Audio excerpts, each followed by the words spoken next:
नमस्कार। मैं इस वक्त खूबसूरत देवभूमि उत्तराखंड में मौजूद हूं और ये शारदा नदी है और शारदा नदी की इस तरफ भारत यानी उत्तराखंड और दूसरी तरफ नेपाल और हमारे साथ हैं देश के युवा और ऊर्जावान मुख्यमंत्री श्री पुष्कर सिंह धामी जी। बहुत बहुत स्वागत है धामी जी आपका। सबसे पहले तो आपको बहुत बहुत बधाई उत्तराखंड में राष्ट्रीय खेल के सफल आयोजन के लिए। और जिस शारदा नदी में भी हम लोग हैं, राफ्टिंग भी यहाँ पर हो रही है। शायद राष्ट्रीय खेल में पहली बार इंट्रोड्यूस किया गया इस राफ्टिंग को। मैं सबसे पहले तो आदरणीय प्रधानमंत्री जी का धन्यवाद करता हूं। उनको बहुत देवभूमि उत्तराखंड के सभी लोगों की ओर से उनको बहुत दिल से उनका अभिनंदन भी करता हूं कि उन्होंने हम लोगों को देवभूमि उत्तराखंड को इस बार 38वें राष्ट्रीय खेलों की मेजबानी का अवसर दिया। और निश्चित रूप से ये राफ्टिंग प्रतियोगिता हो रही है, मलखम्ब की प्रतियोगिता हो रही है और एक स्थान पर नहीं 11 स्थानों पर ये कार्यक्रम हो रहे हैं हमारे। और इसमें नए नए डेस्टिनेशन आज पूरे देश के सामने आ रहे हैं। जैसे ये जो आप देख रहे हैं, इधर नेपाल है, इधर उत्तराखंड है, भारत है हमारा।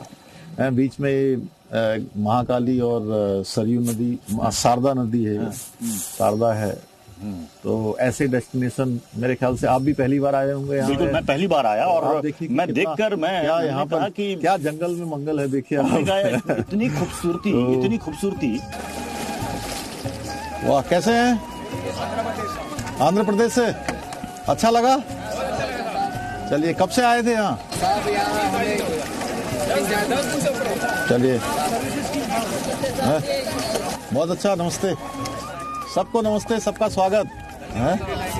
चलिए, बहुत बढ़िया। बहुत अच्छा लगा। उत्तराखंड सरकार ने अपने और बहुत सहयोग किया। बहुत धन्यवाद। चलिए, आप सब लोग आए, बड़ा अच्छा हुआ, हमें भी अच्छा लगा। अरेंजमेंट बढ़िया किया था सब। अरेंजमेंट अच्छा था। चलिए, खाना वाना ठीक मिला ना सब? है, कोई परेशानी तो नहीं हुई? चलिए, ठीक है, थैंक यू, धन्यवाद। आप कर्नाटका से हैं? आप लोग आंध्रा से? अच्छा। नमस्ते, ये तो हमारी टीम लग रही है। कैसे हैं आप? हाँ, ठीक है। चलो, बहुत अच्छा। अच्छा, ये आपका विधानसभा क्षेत्र भी है और मतलब राष्ट्रीय गेम में वाटर राफ्टिंग को इंट्रोड्यूस कराना, इसमें लोग कहते हैं आपकी भी बहुत बड़ी भूमिका है, इंपॉर्टेंट रोल है, क्रेडिट आपको जाता है। इस जगह का चुनाव क्यों? नहीं, ये जगह देखिए बहुत रमणीक जगह है। आप देख रहे होंगे, ये भारत नेपाल सीमा है और माँ पूर्णागिरी का ये स्थल भी है। यहाँ पर यहाँ से पास में ही है पूर्णागिरी। पास में माँ पूर्णागिरी का स्थल है, शारदा मैया का तट है और बहुत संभावनाएं यहाँ राफ्टिंग की हैं, अपार संभावनाएं हैं। और यहाँ पर राफ्टिंग की प्रतियोगिता पिछले साल 2023 में भी यहाँ पर आयोजित की गई थी और नेशनल चैंपियनशिप यहाँ पर हुई थी राफ्टिंग की और बड़ा भव्य आयोजन हुआ था। तब से ये क्षेत्र, चूंकि उस समय हम लोगों ने प्रयास किया कि इस क्षेत्र में भी हो, चूंकि ये टूरिस्ट डेस्टिनेशन के हिसाब से भी और साल भर यहाँ श्रद्धालु बड़ी संख्या में माँ पूर्णागिरी के दर्शन के लिए आते हैं। तो ये राफ्टिंग का यहाँ पर जब से ये काम शुरू हुआ है, राफ्टिंग प्रतियोगिताएं शुरू हुई हैं, राफ्टिंग शुरू हुई है, पर्यटकों के लिए और स्थानीय लोगों के लिए रोजगार का भी बड़ा साधन बन रहा है। और ये राष्ट्रीय जो हमारे खेल हो रहे हैं इस बार के, ये राष्ट्रीय खेल हमने इसको रोजगार से भी जोड़ा है। देखिए, एक तो 11 स्थानों पर हमारे पास एक से एक अच्छे स्टेडियम तैयार हो गए हैं। आप देखिए कि बेलोड्रम हमारा जो है रुद्रपुर में बन गया है। अभी तक साइकिलिंग की जितनी भी प्रतियोगिताएं होती थी तो नेशनल गेम्स में जिस राज्य में भी होती थी उनको ये प्रतियोगिता करवाने के लिए दिल्ली आना पड़ता था इस प्रतियोगिता का। लेकिन ये हमारा उत्तराखंड में जो राष्ट्रीय खेल इस बार हो रहे हैं, इसमें कोई भी प्रतियोगिता देवभूमि उत्तराखंड से बाहर नहीं हो रही है, सारी यहाँ हो रही है। और हमने ड्रग्स फ्री उत्तराखंड का संकल्प लिया है तो हमारे युवाओं को खेलने के लिए अच्छा मौका मिलेगा, उनको अच्छे मैदान मिलेंगे। राष्ट्रीय खेल का टैगलाइन है मुख्यमंत्री जी, संकल्प से शिखर तक। अगर मैं इसे कहूं कि देवभूमि अब खेल भूमि बन गई है तो शायद गलत नहीं होगा। बिल्कुल। देखिए, ये जो राष्ट्रीय खेलों का आयोजन है, ये हमको देवभूमि की देवों से आच्छादित चारों धाम हमारे यहाँ है, मानसखंड, आदि कैलाश, अनेक, माँ पूर्णागिरी का धाम, माँ बाराही का धाम, गुलजू का हमारा स्थान है, हाट कालिका का स्थान, ऐसे जागेश्वर धाम, बागनाथ जी, नंदा देवी, अनेक स्थान यहाँ, उधर हमारे धारी देवी से लेकर सुरकंडा मैया का स्थान, हमारे जो है चारों धामों का, गंगा का प्रदेश, यमुना का प्रदेश, तो देवभूमि, देवों से आच्छादित हर स्थान पर कोई न कोई देव विराजमान है जी। और वीर भूमि भी, साथ वीर भूमि भी, क्योंकि देश के हर 5वें सैनिक में से एक सैनिक देवभूमि उत्तराखंड का है, जो देश की सीमाओं की रक्षा में तैनात है। मतलब अब देवभूमि, वीर भूमि, देवभूमि, वीर नहीं भूमि, पहचाना, अब खेल भूमि के रूप में, खेल भूमि के क्योंकि रूप में। पिछले जितने भी राष्ट्रीय खेल होते थे, उन खेलों में हमारा राज्य का स्थान बहुत पीछे होता था, बहुत पीछे, पदक तालिका में काफी पीछे होता था, पीछे से ही मतलब ये होता था लास्ट के कुछ राज्यों में। लेकिन इस बार हम पदक तालिका में भी काफी आगे आ गए हैं और लगभग अभी 6-7वें स्थान पर देवभूमि उत्तराखंड आ गया है। अच्छा प्रदर्शन खिलाड़ी कर रहे हैं बॉक्सिंग में, अन्य खेलों में, सभी खेलों में। तो ये खेल भूमि के रूप में स्थापित हो गए और हमारे आदरणीय प्रधानमंत्री नरेंद्र मोदी जी ने बाबा केदार की भूमि से उनके मुख से शब्द निकले थे कि 21वीं सदी का तीसरा दशक उत्तराखंड का दशक होगा। तो सच में अब उत्तराखंड हर दृष्टि से मतलब आगे आ रहा है जी, और उनके मुंह से निकले हुए शब्द साकार हो रहे हैं। अच्छा, आप तो खुद भी स्पोर्ट्स में रुचि रखते हैं और आपने खुद राफ्टिंग भी की है।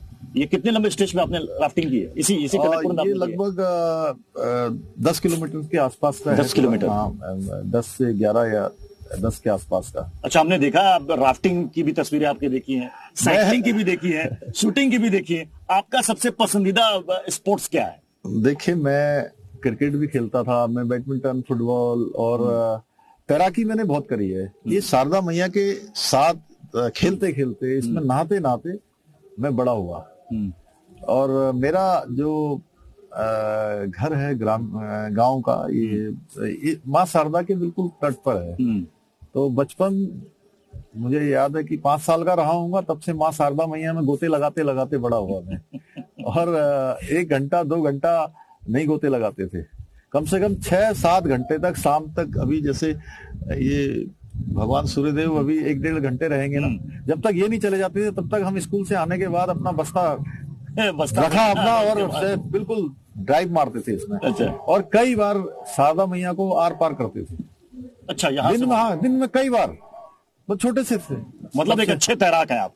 हाँ, तैराकी में, इसलिए राफ्टिंग में चूंकि मेरे को कोई वो नहीं है, मैं तो ये भी नहीं पहनता हूँ इसमें। अच्छा, हाँ, लेकिन अब ये है कि अब आप लोगों का वो है। तो आपने कहा कि माँ शारदा की गोद में आपने यहाँ पर खूब खेला, खूब तैराकी भी आपने यहीं पर सीखी। आपका ड्रीम प्रोजेक्ट है शारदा प्रोजेक्ट, जरा उसके बारे में बताइए कि क्या है वो प्रोजेक्ट और वो कैसे इस पूरे इलाके को कैसे वो विकसित करेगा? देखिए, एक तो माँ शारदा जो है हर दृष्टि से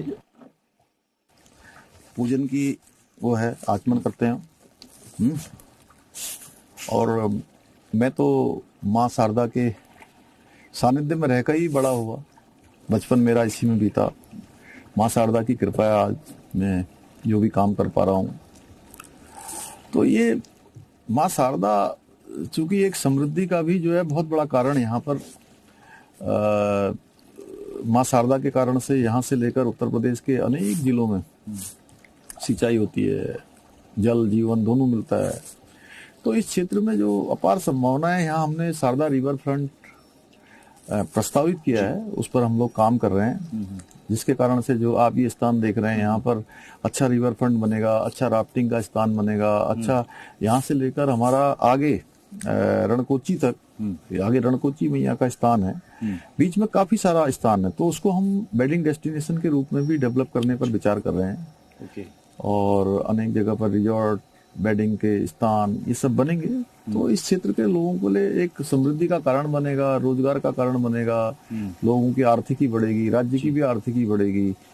और ये स्थान जो है जंगल में मंगल जैसा होगा। अच्छा, जैसे उत्तराखंड में लोग आते हैं, जैसे ऋषिकेश या हरिद्वार, उनको लगता है कि शायद जैसे वाटर स्पोर्ट्स के लिए वो जगह है।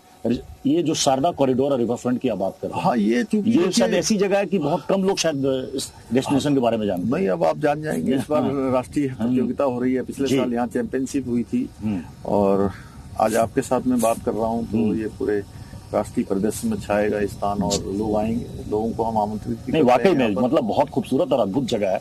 और एक तरफ तो खेलों का ये महाकुंभ चल रहा है, दूसरी तरफ प्रयागराज में आस्था का महाकुंभ चल रहा है और आपने वहां पर पूरे परिवार के साथ डुबकी भी लगाई। कैसा अनुभव रहा? नहीं, बहुत अच्छा अनुभव रहा और बहुत करोड़ों करोड़ों की संख्या में वहां पर भक्त आ रहे हैं, श्रद्धालु आ रहे हैं। उत्तर प्रदेश की सरकार ने, आदरणीय योगी आदित्यनाथ जी की सरकार ने बहुत अच्छा वहां पर इंतजाम किया हुआ है, क्योंकि इतना बड़े महाकुंभ की व्यवस्था करना तो कठिन काम है, लेकिन उसके बावजूद भी अच्छा है। और उससे हम लोग हरिद्वार में भी हमारे यहाँ कुंभ प्रस्तावित है 2027 में जी। तो उसका भी हम लोग ठीक से आकलन कर रहे हैं कि सभी प्रकार से हम जो है यहाँ भी अच्छी व्यवस्थाएं करें आने वाले समय में। और बड़ा अच्छा था, मैं स्वयं गया था, अपनी माता जी को ले गया था, बच्चों को भी ले गया था और सभी ने स्नान किया, महाकुंभ में स्नान किया और सच में आनंद की अनुभूति हुई। और माँ गंगा तो 27 के लिए भी से तैयारी है जो अगला कुंभ उत्तराखंड में हरिद्वार में तैयारी करेंगे, क्योंकि हमारे यहाँ की चुनौतियाँ थोड़ा अलग हैं और उसको भव्य बनाना है, अच्छा बनाना है, लोगों के लिए आसान बनाना है, लोगों की सुविधा के अनुरूप बनाना है। आदरणीय प्रधानमंत्री जी की जो कल्पना है उस कल्पना के अनुसार हमको काम करना है। जी।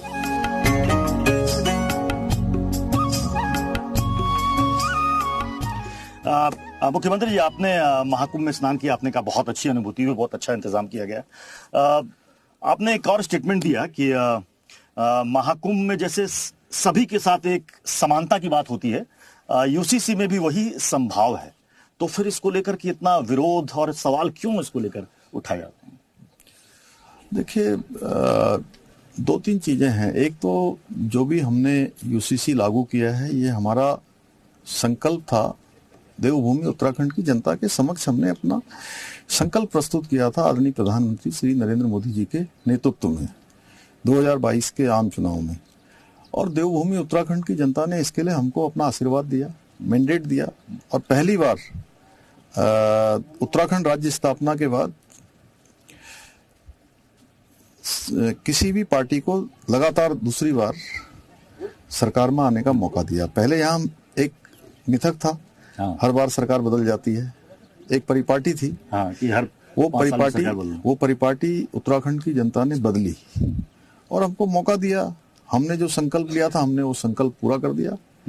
अगर वायदा कहते हैं तो हमने वायदा पूरा कर दिया। और दूसरा, भारत के संविधान के अनुच्छेद 44 में इस बात का प्रावधान बाबा साहब अम्बेडकर और अन्य जो संविधान बनाने वाले लोग थे उन्होंने प्रावधान किया है कि देश के अंदर, प्रदेशों के अंदर समान नागरिक संहिता होनी चाहिए। और भारत का उच्चतम न्यायालय सुप्रीम कोर्ट अनेक बारों, सायरोबाने केस है, केशव भारती केस है, ऐसे अनेक केस हैं, उन केसों में सरकारों को निर्देशित किया गया है कि समान नागरिक संहिता होनी चाहिए, किसी के साथ असमानता का व्यवहार नहीं होना चाहिए, बहुविवाह, 3 तलाक, हलाला, इद्दत, ऐसी कुरीतियां नहीं होनी चाहिए। देखिए, दिल्ली में 2022 में एक बहुत चर्चित केस हुआ था, श्रद्धा बालकर और आपताब, ये दोनों साथ में रहते थे। किसी तरह से उस बिटिया को अपने जाल में उसने फंसाया और बाद में हिंसक वारदात हुई और उसको काट के 300 लीटर के फ्रिज में डाल दिया, एक एक टुकड़ा करके जंगल में डाला जाता था। और सोशल मीडिया के अकाउंट से उसके परिवार के लोगों से बात करते रहा, बहुत दिनों तक पता ही नहीं लगा। हमने इसमें ये भी प्रावधान किया है। हम देखिए, अभी लोग कुछ चीजों पर थोड़ा सवाल खड़े करते हैं कि लिव इन रिलेशनशिप, इसमें माननीय सुप्रीम कोर्ट ने, अन्य लोगों ने, हम लोकतांत्रिक मूल्यों पर विश्वास रखते हैं, हमारी संस्कृति का हिस्सा नहीं है, लेकिन जो बच्चे इसमें रहते हैं उनकी सुरक्षा सबसे पहले होनी चाहिए। इसलिए हमने प्रावधान किया कि उनके माता पिता को भी इसकी जानकारी होनी चाहिए और हमारे पास भी कोई न कोई इसका एक वो होना चाहिए, जिससे कि कोई भी आपताब जैसा कोई भी घिनौना कृत्य न कर पाए, कोई इस प्रकार की हैवानियत किसी बिटिया के साथ ना हो।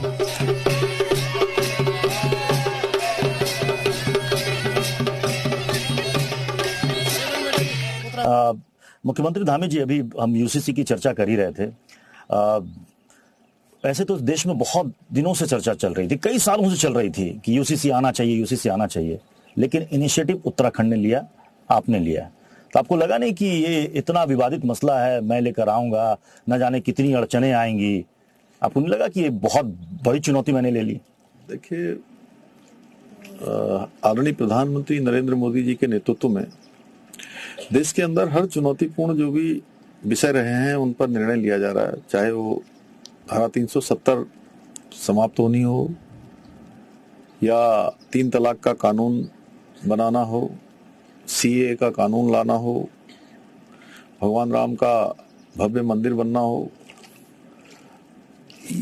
ये यूसीसी का इनिशिएटिव भी आदरणीय प्रधानमंत्री जी की प्रेरणा से हमने यहाँ लिया है और ये यूसीसी की गंगा देवभूमि उत्तराखंड से निकली है। जैसे माँ शारदा जा रही है, माँ गंगा जा रही है, यमुना जा रही है, सबको जल जीवन दे रही है, तो उसी प्रकार से देवभूमि उत्तराखंड से निकली हुई ये यहाँ से इनिशिएटिव लिया, गुजरात में भी शुरुआत हो रही है। ये गंगोत्री पूरे देश में जाएगी।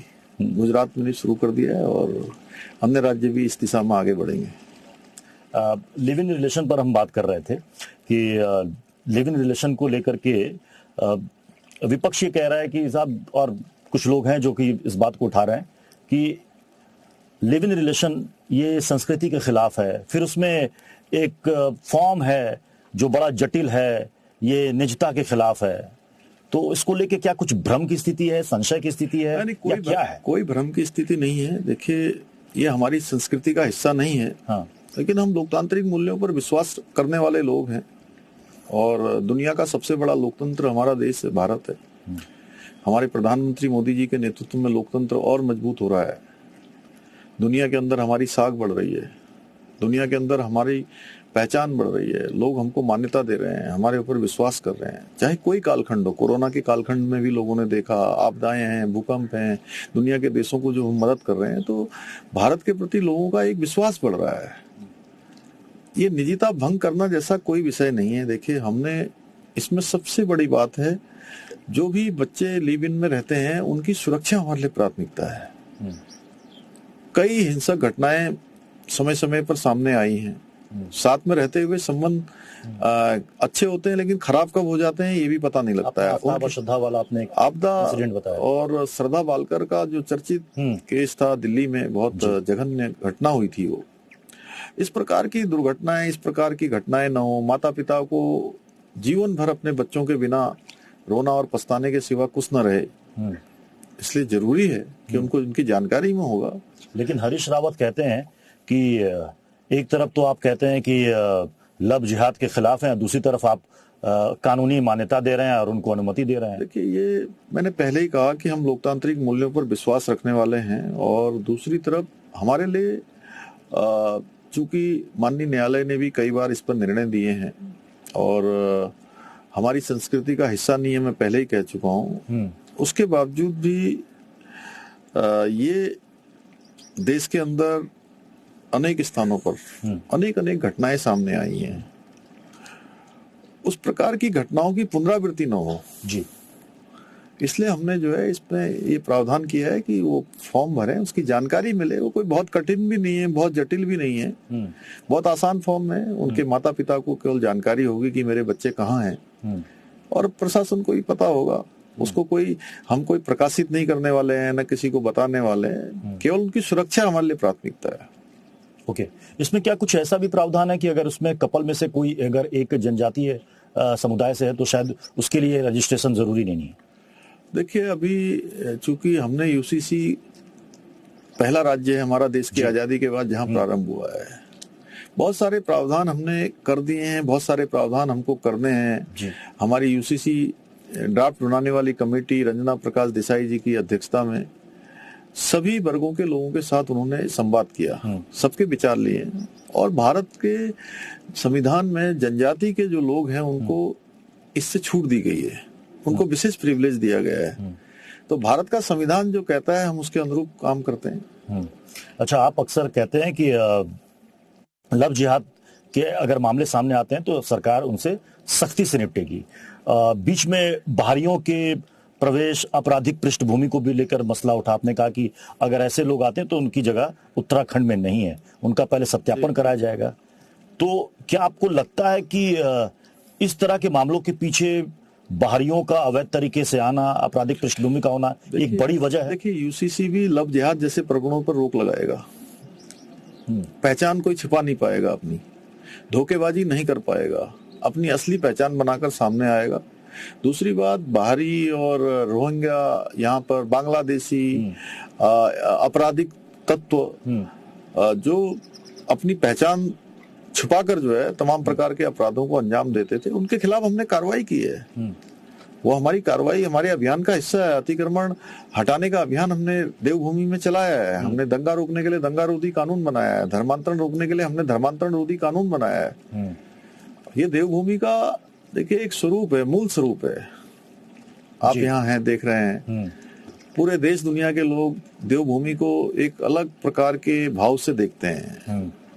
और हम जहां बैठे हैं और यहाँ से कुछ दूरी के फासले पर शक्तिपीठ है पूर्णागिरी, और आपने बताया कि शारदा जो प्रोजेक्ट है, आपने कहा कि श्रद्धालु शायद आते हैं रिकॉर्ड संख्या में। हाँ, चैत्र नवरात्र के समय, होली के दिन से मेला शुरू हो जाता है। माँ के तब तो ज्यादा दिन बाकी भी नहीं, दर्शन प्रारंभ हो जाते हैं, जल्दी ही प्रारंभ हो जाएगा होली से जो है। तो इस प्रोजेक्ट में क्या उनके लिए भी रहने ठहरने की व्यवस्था, होटल्स वगैरह सारी सभी सुविधाएं? प्रकार के अच्छे रास्ते बनेंगे, अच्छे होटल बनेंगे, अच्छे स्थान बनेंगे, अच्छे सड़क बनेंगे, अच्छे उनके लिए घाट बनेंगे, विश्राम के लिए जो है विश्राम गृह बनेंगे।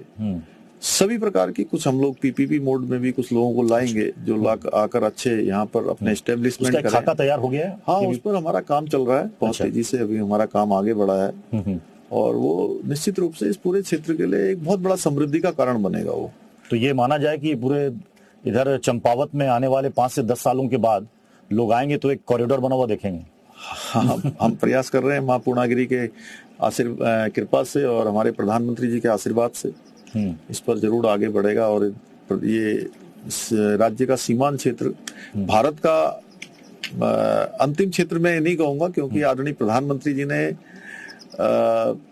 उत्तराखंड प्रवास पर हमारा जो चमोली जनपद का, जिसको अंतिम गांव माड़ा गांव कहते थे, माड़ा गांव को कहा कि अब ये देश का पहला गांव होगा और इसके जैसे जितने भी गांव हैं जी, वो भी पहले गांव होंगे।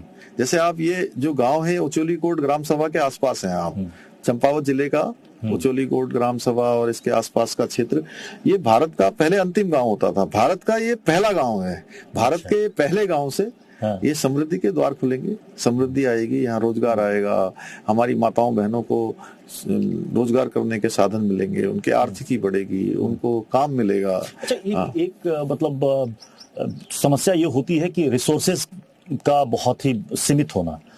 रोजगार के लिए आपको क्या लगता है कि सभी को सरकारी नौकरी मिल जाए, ये पॉसिबल नहीं है, लेकिन कुछ और जिससे कि कम से कम उनका परिवार चल सके। उत्तराखंड में आपको क्या वो नजर आता है कि कौन कौन से ऐसे एरियाज हैं जो कि अभी तक एक्सप्लोर नहीं किए गए हैं जिससे लोगों को रोजगार मिल सके? देखिए, बहुत सारे स्थान अभी हमारे यहाँ पर जब लोग डेस्टिनेशन की बात करते हैं तो मैं उनसे कहता हूँ कि उत्तराखंड के आप कुछ डेस्टिनेशनों की बात नहीं करिए। उत्तराखंड में जहां जाएंगे आपको एक न एक डेस्टिनेशन दिखाई देगा।